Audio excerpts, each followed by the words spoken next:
오늘 우리에게 주신 하나님의 말씀은 여호수아 5장 1절에서 15절까지 한 장 말씀입니다. 여호수아 5장 1절에서 15절, 제가 가진 성경으로 구약 성경 325면에 있습니다.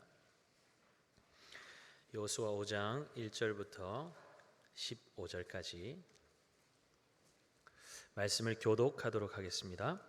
요단 서쪽의 아모리 사람의 모든 왕들과 해변의 가나안 사람의 모든 왕들이 여호와께서 요단 물을 이스라엘 자손들 앞에서 말리시고 우리를 건너게 하셨음을 듣고 마음이 녹았고 이스라엘 자손들 때문에 정신을 잃었더라.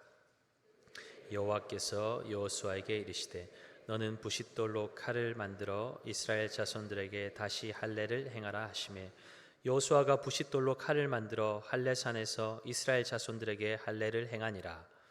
여호수아가 할례를 시행한 까닭은 이것이니 애굽에서 나온 모든 백성 중 남자 곧 모든 군사는 애굽에서 나온 후 광야길에서 죽었는데 그 나온 백성은 할례를 받았으나 다만 애굽에서 나온 후 광야길에서 난 자는 할례를 받지 못하였음이라. 이스라엘 자손들이 여호와의 음성을 청종하지 아니하므로 여호와께서 그들에 대하여 맹세하사 그들의 조상들에게 맹세하여 우리에게 주리라고 하신 땅 곧 젖과 꿀이 흐르는 땅을 그들이 보지 못하게 하리라 하시매 애굽에서 나온 족속 곧 군사들이 다 멸절하기까지 40년 동안을 광야에서 헤매었더니 그들의 대를 잇게 하신 이 자손에게 여호수아가 할례를 행하였으니 길에선 그들에게 할례를 행하지 못하였으므로 할례 없는 자가 되었음이었더라. 또 그 모든 백성에게 할례 행하기를 마치매 백성이 진중 각 처소에 머물며 낫기를 기다릴 때에 여호와께서 여호수아에게 이르시되 내가 오늘 애굽의 수치를 너희에게 떠나가게 하였다 하셨으므로 그곳 이름을 오늘까지 길갈이라 하느니라. 또 이스라엘 자손들이 길갈에 진쳤고 그달 14일 저녁에는 여리고 평지에서 유월절을 지켰으며 유월절 이튿날에 그 땅의 소산물을 먹되 그날에 무교병과 볶은 곡식을 먹었더라. 또 그 땅의 소산물을 먹은 다음 날에 만나가 그쳤으니 이스라엘 사람들이 다시는 만나를 얻지 못하였고 그 해에 가나안 땅의 소출을 먹었더라. 여호수아가 여리고에 가까이 이르렀을 때에 눈을 들어본즉 한 사람이 칼을 빼어 손에 들고 마주 서 있는지라. 여호수아가 나가서 그에게 묻되 너는 우리를 위하느냐 우리의 적들을 위하느냐 하니 그가 이르되 아니라 나는 여호와의 군대 대장으로 지금 왔느니라 하는지라. 여호수아가 얼굴을 땅에 대고 엎드려 절하고 그에게 이르되 내 주여 종에게 무슨 말씀을 하려 하시나이까. 함께 읽겠습니다. 여호와의 군대 대장이 여호수아에게 이르되 내 발에서 신을 벗으라. 내가 선 곳은 거룩하니라 하니 여호수아가 그대로 행하니라. 아멘. 우리 귀한 믿음의 지체들 전후 사방에 계신데 한번 미소를 장착하시고 인사하도록 하겠습니다. 잘 나오셨습니다. 오늘도 하나님께서 큰 은혜 주실 줄 믿습니다. 네, 좋습니다. 감사합니다. 여호수아서는 하나님의 백성들이 세상에서 어떻게 싸워야 할지, 무엇을 위해 싸워야 할지를 분명하게 보여주는 책입니다. 오늘 여호수아 말씀을 통해서 하나님을 더 깊게 알아가는 은혜가 저와 여러분의 삶에 넘치기를 예수님의 이름으로 축복합니다. 아이들과 부녀자들을 포함한 200만 명이 넘는 사람들이 1년 중 가장 많은 물이 흘러 범람하는 요단강을 건넜다는 것은 인간적으로 보면 불가능한 일입니다. 가뜩이나 이스라엘의 하나님께서 그 백성들에게 일으키시는 놀라운 일들을 듣고 두려워하고 있던 터인데 이스라엘이 요단강까지 건넜다는 소문은 이 가나안의 왕들의 마음을 두렵게 하기에 충분했습니다. 1절입니다. 요단 서쪽의 아모리 사람의 모든 왕들과 해변의 가나안 사람의 모든 왕들이 여호와께서 요단물을 이스라엘 자손들 앞에서 말리시고 우리를 건너게 하셨음을 듣고 마음이 녹았고 이스라엘 자손들 때문에 정신을 잃었더라. 하나님이 주신 약속의 땅 가나안에는 7 족속이 거주하고 있었습니다. 그들은 청동기 문명을 소유하고 있었고 높은 성벽과 발달한 농경 문화가 있었습니다. 그에 비해서 이스라엘은 어땠습니까? 이스라엘은 40년을 광야에서 떠돌던 무리에 불과했습니다. 그런 이스라엘이 가나안 땅을 정복하기 위해서 전쟁을 벌여야 하는 상황입니다. 전쟁을 앞두고 가나안 왕들부터 백성에 이르기까지 싸울 마음조차 잃어버린 상황입니다. 이보다 더 좋은 기회는 없는 것이죠. 이 기세를 몰아붙여서 싸우면 승리는 이스라엘의 것 아니겠습니까? 그런데 하나님께서 이스라엘을 멈추게 하십니다.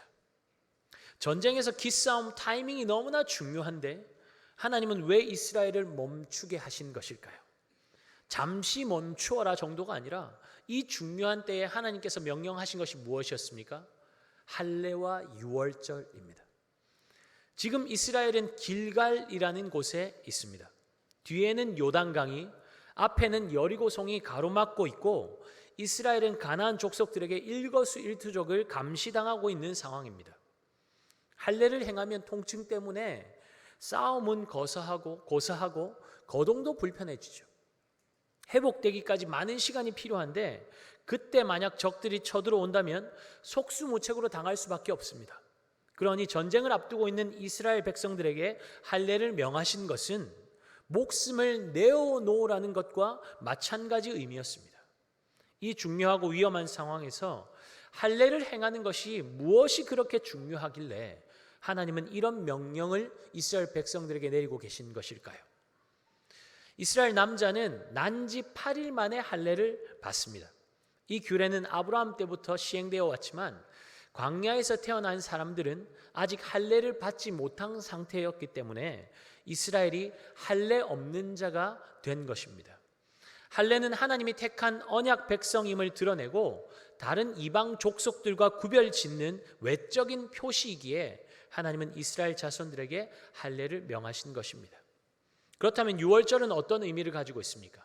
유월절은 이스라엘이 구원받은 하나님의 백성인 것을 기억하고 기념하는 절기입니다. 애굽에서 종노릇하던 이스라엘 부르짖음을 들으시고 하나님께서 구원하신 날을 기억하고 기념하는 절기가 바로 유월절이죠. 유월은 넘어가다라는 뜻을 가지고 있습니다. 무엇이 넘어갔습니까? 문설주에 어린 양의 피를 바른 이스라엘의 가정은 죽음의 재앙이 건드리지 못하고 넘어갔다는 뜻을 가지고 있죠. 왜 죽음의 재앙이 어린 양의 피를 바른 이스라엘 가정을 넘어갔습니까? 어린 양의 피는 하나님의 것, 하나님의 소유라는 표였기 때문입니다. 하나님의 것, 하나님의 소유가 되니까 절망과 죽음이 하나님의 백성들, 하나님의 자녀들을 건드리지 못하고 넘어간 것이죠. 여러분은 하나님의 것, 하나님의 소유라는 증거를 가지고 계십니까? 그 증거가 무엇입니까? 절망과 죽음이 힘을 잃고 여러분을 건드릴 수도 없는 증거가 무엇입니까? 예수 그리스도. 예수 그리스도가 여러분이 하나님의 것이라는 증거인 줄 믿습니다. 할례가 하나님의 소유라는 외적인 증거가 된다면 유월절은 나는 하나님이 죽음에서 구원하시고 구별하신 주님의 자녀다라는 내적인 증거 아닙니까? 수백 년 동안 애굽에서 종노릇하며 지내던 이스라엘 백성들의 삶이 얼마나 비참했습니까? 얼마나 무기력하고 수치스러웠습니까? 부모의 대를 이어서 자녀들의 자녀들이 대를 이어서 종살이를 했습니다. 자유에 대한 희망과 소망이 사라진 지 옛날이었죠. 하루하루 어떻게 하면 매맞지 않을까? 어떻게 하면 한 끼라도 배불리 먹을 수 있을까? 그들의 유일한 소망과 기대는 오직 생존이었습니다. 오랜 노예 생활로 그들 내면 깊은 곳에는 패배의식과 절망이 가득합니다. 이제 그들은 하나님의 구원을 경험하고 애굽 노예 생활에서 벗어났습니다. 하지만 그들의 사고방식은 여전히 노예의 삶으로 머물러 있었던 것이죠. 그들은 여전히 육적인 것에 사로잡혀 있었습니다. 광야에서 조금만 어렵고 힘이 들면 애굽에서의 노예 생활을 그리워합니다. 그 생활이 얼마나 무기력했고 소망이 없었는지, 얼마나 수치스러웠는지 금세 잊어버리고 조금의 편안함을 쫓아서 다시 종의 자리로 돌아가려고 했던 자들이 바로 이스라엘이었습니다. 그러니 하나님은 그들의 몸에 깊게 배어있는 노예의식을 벗겨내셔야 했습니다. 광야의 시간은 그들을 정결하게 하는 시간이었죠. 하나님의 백성으로 사는 법을 배우는 시간이 바로 광야의 시간이었습니다. 새해가 되었지만 여전히 광야의 시간을 지나는 분들 계십니까? 하나님의 계획하심에 실수가 없다는 것을 여러분 믿으시죠? 그렇다면 광야는 저주가 아닙니다. 형벌이 아닙니다. 광야는 하나님과 우리를 멀어지게 하는 우리 안에 또아리를 틀고 있는 죄성이 죽어지고 녹아지는 시간이며, 지금 우리는 광야의 시간을 통해서 하나님의 백성답게 빚어지고 있는 중입니다. 예수 그리스도로 말미암아서 이미 새 생명을 얻었고 자유인이 되었지만 여전히 죄의 욕망에 사로잡혀서 종노릇하는 삶을 사는 것만큼 안타까운 인생은 없습니다. 그것만큼 하나님의 백성에게 큰 수치는 없는 것입니다. 생존을 위해서, 결국에는 썩어 없어질 세상 가치를 위해서 영혼까지 끌어던지는 숨막히는 삶을 사는 자녀들의 모습을 보시는 주님께도 그것은 너무나 큰 아픔이며 너무나 큰 수치입니다. 이제 하나님은 애굽의 수치를 이스라엘에게서 떠나가게 하시겠다고 말씀하십니다. 아니요, 좀 더 정확하게 말하면 떠나가게 하였다고 말씀하십니다. 9절 말씀 함께 읽겠습니다. 여호와께서 여호수아에게 이르시되 내가 오늘 애굽의 수치를 너희에게서 떠나가게 하였다 하셨으므로 그곳 이름을 오늘까지 길갈이라 하느니라. 여러분, 애굽에서의 수치, 노예의식에 사로잡혀 있던 그들의 수치가 떠나가게 된 시점이 언제인 것 같습니까? 9절 말씀 전에 어떤 일이 있었죠? 8절 볼까요? 또 그 모든 백성에게 할례를 행하기를 마치매 낫기를 기다릴 때, 전쟁에 앞서 이해되지 않는 명령이었습니다. 할례는. 하지만 하나님의 말씀에 순종했더니, 하나님을 신뢰함으로 그 말씀에 순종했더니 그들을 덮고 그들을 짓누르고 있던 수치가 벗겨진 것입니다. 길갈은 수레바퀴라는 뜻이 있습니다. 길갈, 수치가 굴러갔다는 뜻입니다. 하나님께서 이스라엘의 수치를 수레바퀴처럼 굴리셨다는 것 아닙니까? 사랑하는 여러분, 수치는 절대로 내가 스스로 벗을 수 없습니다. 누군가 나를 음해하고 누군가 나를 누명을 씌우고 비방거리로 만들었다면 누군가가 나의 수치를 벗겨 주어야 그 수치가 벗어질 수 있습니다. 여러분, 사람과의 관계 속에서도 그러할진데 죄의 굴레, 죄로 말미암은 수치와 절망을 우리가 스스로 어떻게 벗어버릴 수 있다는 말입니까? 벗어나려 할수록 우리를 더욱더 옥죄어오고 우리를 수렁으로 끌어당기는 그 깊은 절망을, 그 비참함을 누가 해결하셨습니까? 누가 그 수치를 벗겨주셨습니까? 예수 그리스도 아닙니까? 예수 그리스도께서 우리를 눈치 보게 만들고 위축시키는 모든 수치를 굴려버리셨습니다. 우리를 결박하고 있는 죄의 사슬, 죄와 사망에 얽매여서 종노릇하는 우리를 자유케 하시고 우리에게 새로운 삶을 허락하신 줄 믿습니다. 고린도후서 5장 17절에 뭐라고 말씀합니까? 그런즉 누구든지 그리스도 안에 있으면 어떤 새로운 피조물이라. 이전 것은 지나갔으니 보라 새 것이 되었도다. 할렐루야. brand new. 여러분 자신을 향해서 한번 선포하세요. 보라 새 것이 되었도다. 아멘 아멘. 여러분 이전 것 지나갔어요. 이전 것 붙잡고 묵상하면서 그 수치스러운 묵상하면서 슬프게 살지 마시고 이미 새롭게 하셨사오니 주님과 새로운 삶, 기쁨의 삶, 만족의 삶을 누리며 사는 저와 여러분 되시기를 예수님의 이름으로 축복합니다. 이스라엘은 하나님의 구원으로 말미암아 그들의 삶이 얼마나 자유한지, 얼마나 소망 넘치는 인생인지, 얼마나 담대해지는지, 얼마나 새로워졌는지 이미 경험했습니다.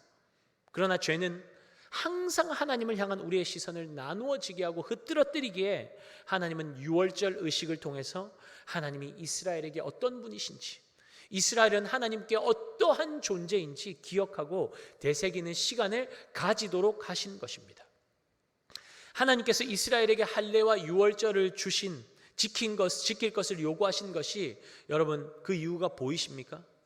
할례와 유월절은 이스라엘이 하나님의 구원받은 구별된 백성으로서 정체성을 확인하는 가장 중요한 시간이었습니다.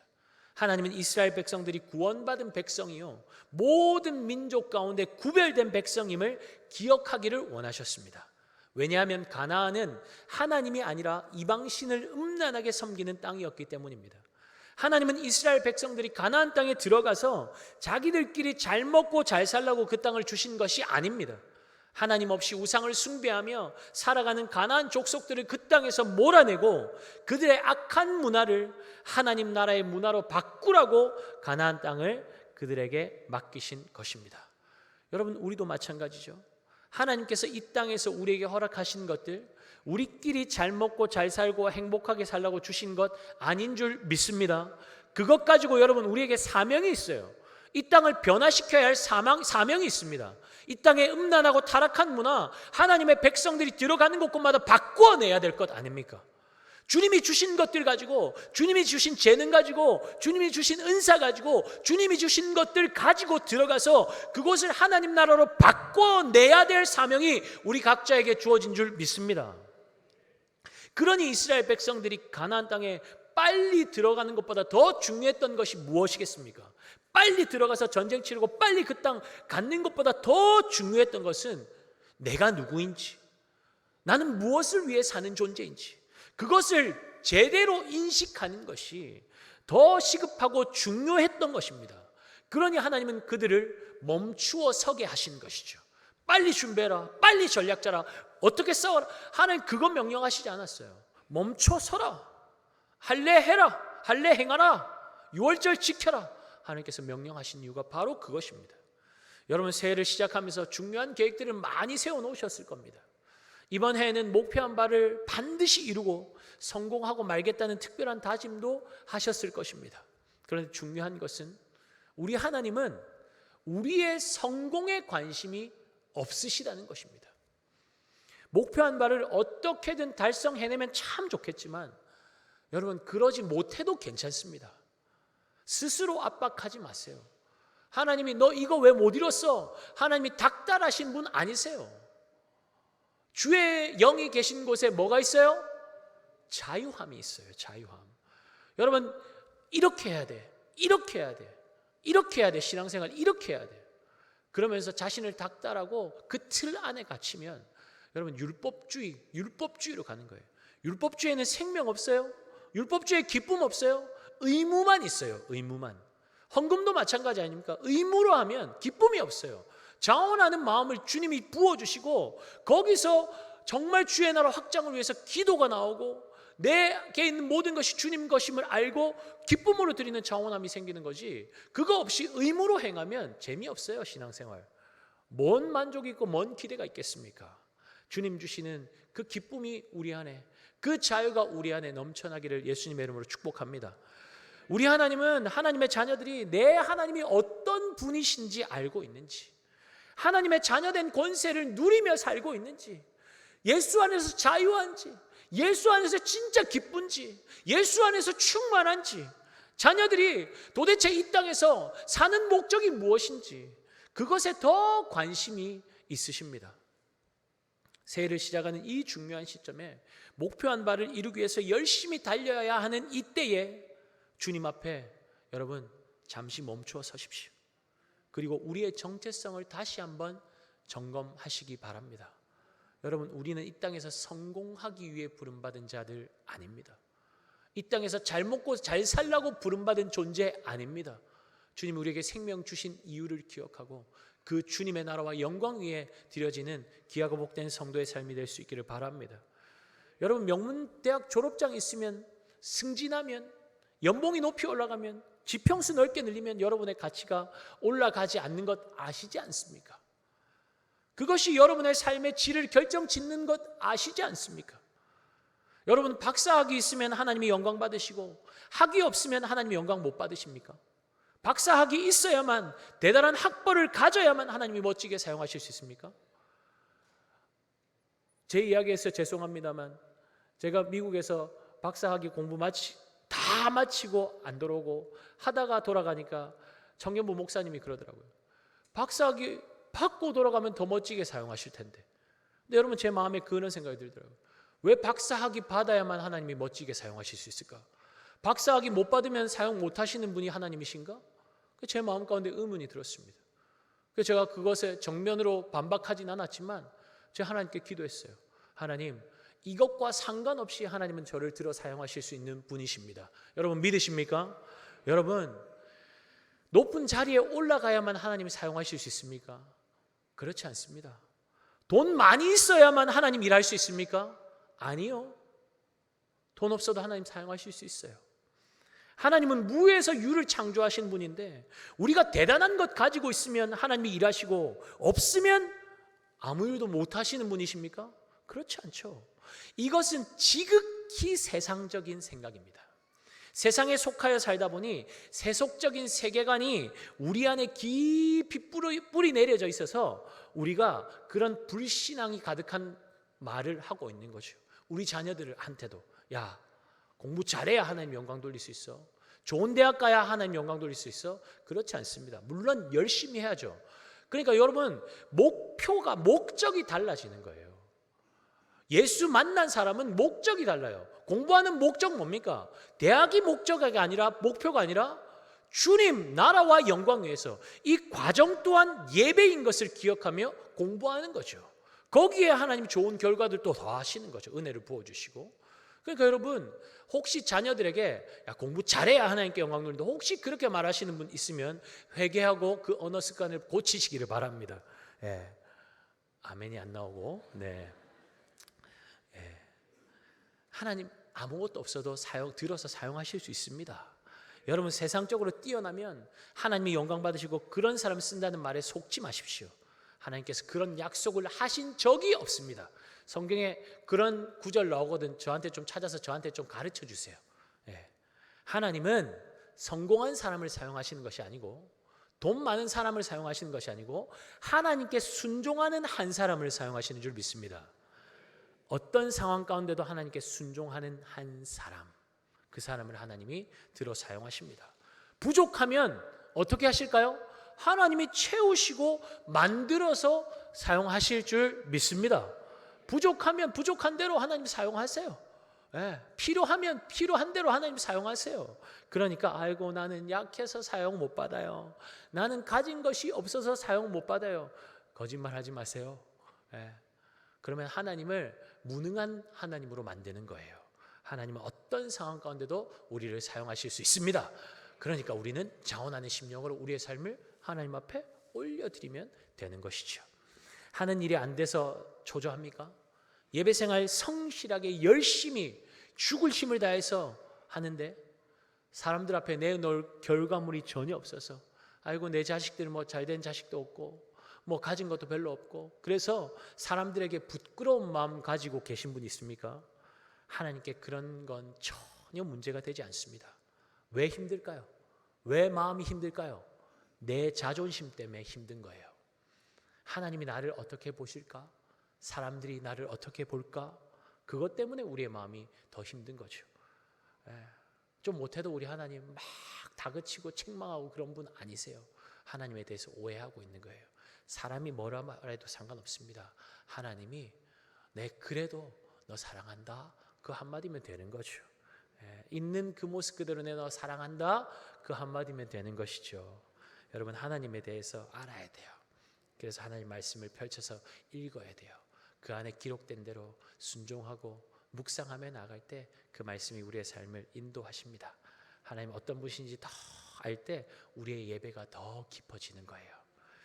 우리의 가치를 결정짓는 것은 이 세상의 그 무엇도 아닙니다. 우리의 가치는 이미 결정되어 있습니다. 여러분은 하나밖에 없는 아들 예수 그리스도의 생명까지 내어주실 만큼 하나님께서 사랑하시는 사람, 예수님의 생명과 맞바꾼 사람, 가치 환산이 안 되는 존귀한 존재인 것을 믿으시기 바랍니다. 여러분 얼마짜리예요?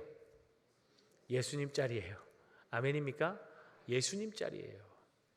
그 가치를 세상 무엇과 비교할 수 있습니까? 무엇을 더 보태면, 무엇을 더 달면 예수 그리스도보다 더 귀한 가치를 우리에게 줄 수 있습니까? 세상 그 어디에도 그 무엇도 그보다 더 귀한 가치를 우리에게 보태줄 수 없습니다.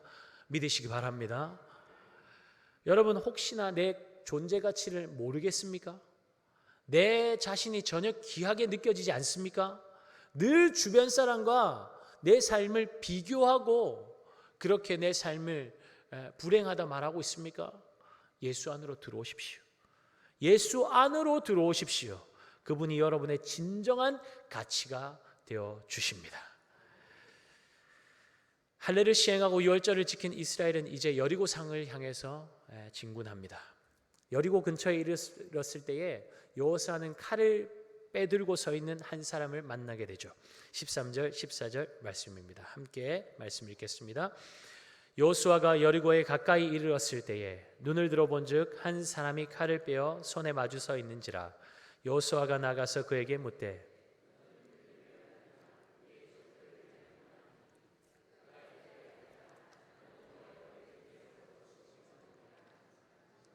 여호수아가 얼굴을 땅에 대고 엎드려 절하고 그에게 이르되 내 주여 종에게 무슨 말씀을 하려 하시나이까. 아멘. 자신을 대항해 서 있는 사람이 누구인지 여호수아가 묻자 그 사람은 자신을 여호와의 군대 대장이라고 밝히고 있습니다. 여호와의 군대는 어떤 군대를 말할까요, 여러분? 여호와의 군대, 어떤 군대를 말하겠습니까? 출애굽기 12장 40절에 보면 이스라엘 자손이 애굽에 거한 지 430년이라 430년이 끝난 그날에 여호와의 군대가 다 애굽 땅에서 나왔은즉. 여호와의 군대는 누구를 의미하고 있는 거죠? 이스라엘. 지금 이 성경은 애굽에서 나오는 이스라엘을 여호와의 군대라고 부르고 있습니다. 이스라엘이 여호와의 군대라면 여호와의 군대 대장으로 왔다는 말은 무슨 뜻입니까? 하나님께서 여호와의 군대인 이스라엘의 대장이 되셔서 친히 전쟁을 이끌어 가시겠다는 것입니다. 그러니 무엇을 하라고 명령하십니까? 신을 벗으라는 것입니다. 하나님은 모세를 부르실 때도 신을 벗으라고 말씀하시죠. 신을 벗는다는 것은 권리를 포기한다는 의미를 가지고 있습니다. 권리 포기. 여호수아에게 신을 벗으라는 것은 네가 지도자의 권리를 가지고 전쟁을 이끌지 말고 대장 되시는 여호와 하나님께 맡기라는 것입니다. 여러분, 어떤 사람이 하나님께 맡길 수 있습니까? 하나님을 신뢰하는 사람이죠.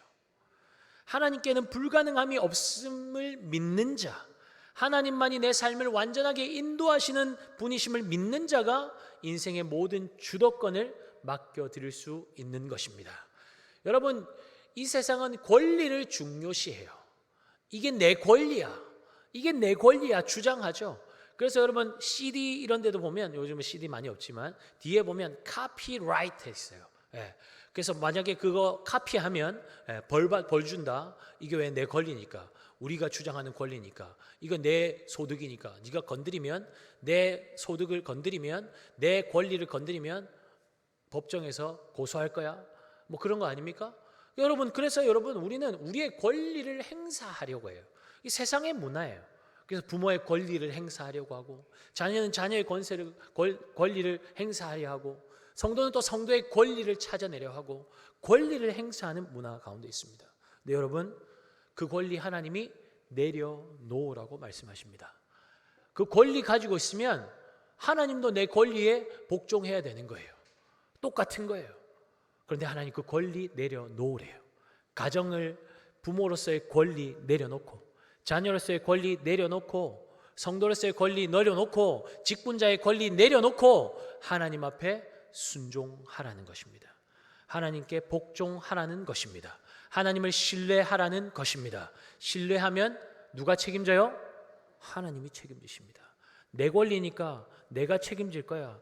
내 권리에 대항하면, 내 권리 침범하면 내가 싸울 거야. 내가 갚아줄 거야.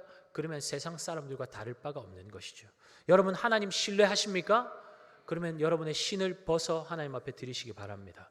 여러분의 삶을 하나님께 맡겨드리시기 바랍니다. 수고하고 무거운 짐진 자들아 다 내게로 오라. 내가 너희를 쉬게 하리라. 그렇게 말씀하시는데 왜 힘이 듭니까? 왜 괴롭습니까? 왜 어렵습니까? 왜 죽을 것 같은 고통이 찾아옵니까? 맡기지 않기 때문입니다. 내가 책임지려고 하니까 그런 것입니다. 그러니까 내 삶에 두렵고 염려가 가득한 것입니다. 여러분 따라합시다. 너의 염려를 다 주께 맡기라. 이는 그가 너희를 돌보심이라. 한 번 더 할 테요. 이는 그가 너희를 할 때 거기에 자기 이름을 넣는 겁니다. 되시겠죠? 안 띄워도 하실 수 있죠? 자, 너희 염려를 다 주께 맡기라. 이는 그가 자기 이름 넣고 국광승을 돌보심이라. 다시요. 누구를 돌보신다고요? 국광승을 돌보심이라. 할렐루야. 하나님께서 여러분의 가정을 돌보고 계시고, 하나님께서 여러분들의 생업의 현장을 돌보고 계시고, 하나님께서 여러분의 자녀들을 돌보고 계시고, 하나님께서 이 교회를 돌보고 계시고, 하나님께서 이 나라와 이 민족을 돌보고 계시고, 하나님께서 열방을 돌보고 계신 줄 믿습니다. 여러분 한 사람 한 사람을 돌보고 계시다고요. 완벽하게 책임지고 돌보고 계시다고요. 이 땅에서 하나님의 백성들이 치르는 전쟁은 하나님이 친히 앞서 싸우시는 전쟁입니다. 그렇다면 이 전쟁에서 하나님의 백성들이 할 일은 무엇일까요? 자신의 신을 벗어 주님께 드리고, 하나님께 자신의 모든 권리를 내어 맡기고, 하나님께서 이끄시는 대로 순종하며 따르면 되는 것입니다. 아멘이십니까? 내가 책임지려고 안 해도 돼요. 더 이상 내가 책임지지 않아도 돼요. 맡겨 드리세요. 순종하며 따라가시기 바랍니다. 군사가 대장의 명령에 따르지 않고 자신이 원하는 방식대로, 자신의 지혜대로, 자신의 경험대로 싸우면 어떻게 되겠습니까? 전쟁에 패할 수밖에 없는 것이죠. 그리고 그것은 반역행위입니다. 반역행위. 대장을 믿지 못하니 자신의 힘과 자신의 지혜와 자신의 능력과 자신의 방식으로 싸우는 것 아니겠습니까? 지금 이 중요한 시기에 우리 잠시 멈춰 섭시다. 어떻게 하면 좀 더 인정받을까? 어떻게 하면 우리 자녀들에게 더 좋은 것 줄까? 어떻게 하면 좀 더 안정된 삶을 살 수 있을까? 이런 생각들 좀 멈추고 하나님 앞에 우리의 삶을 점검해 봅시다. 나는 누구를 신뢰하고 있는가? 나는 지금 어떤 방법으로 세상을 살고 있는가? 어떤 방법으로 세상 가운데서 싸우고 있는가? 내 힘으로 싸우고 있는가? 하나님이 내 앞에 앞서 싸우고 계심을 믿고 하나님만 따라가고 있는가? 하나님의 백성이 세상에서 자신의 방식대로 싸우면 절대로 이길 수 없습니다. 100점 100패입니다. 세상에 끌려다니고 세상의 종노릇하는 삶을 살 수밖에 없습니다. 그러나 자신의 방식, 자신의 경험, 자신의 권리 다 내려놓고 하나님이 일하실 자리를 내어드리면, 하나님만 따라가면 반드시 하나님의 놀라운 역사를 우리의 삶에 경험하게 하실 줄 믿습니다. 이것이 구별된 하나님의 백성이 사는 방식이고 하나님의 백성이 싸우는 방식입니다. 내 뜻과 내 열심과 내 계획을 다 주님께 맡겨드립시다. 그러면 주님의 완벽하신 뜻을 내 삶 가운데 드러내실 줄 믿습니다. 전도서 9장 11절 우리 같이 한번 말씀 읽을까요? 내가 다시 해 아래서 보니 빠른 경주자들이라고 선착하는 것이 아니며 용사들이라고 전쟁에 승리하는 것이 아니며 지혜자들이라고 음식물을 얻는 것도 아니며 명철자들이라고 재물을 얻는 것도 아니며 지식인들이라고 은총을 입는 것이 아니니 시기와 기회는 그들 모두에게 임함이니라. 세상이 안 된다고 말해도 하나님이 된다고 하시면 되는 줄 믿습니다. 굳게 닫혀있고 모든 것이 끝난 것처럼 보여도 하나님이 여시면 열리는 것이고, 망하고 끝난 것처럼 보여도 하나님이 일하시면 전혀 새로운 길이 우리 앞에 열려지는 것을 믿으시기 바랍니다. 내 뜻과 내 계획과 내 방법 다 내려놓고 오직 하나님 한 분만 의지하며 나아갈 때에 우리를 통해서 놀라운 역사를 이루어 가시는 그 하나님의 손길을 보는 기쁨과 감격과 찬양이 우리에게 넘쳐나게 될 줄 믿습니다. 그런 성도들 되시기를 예수 그리스도의 이름으로 축복합니다. 아멘.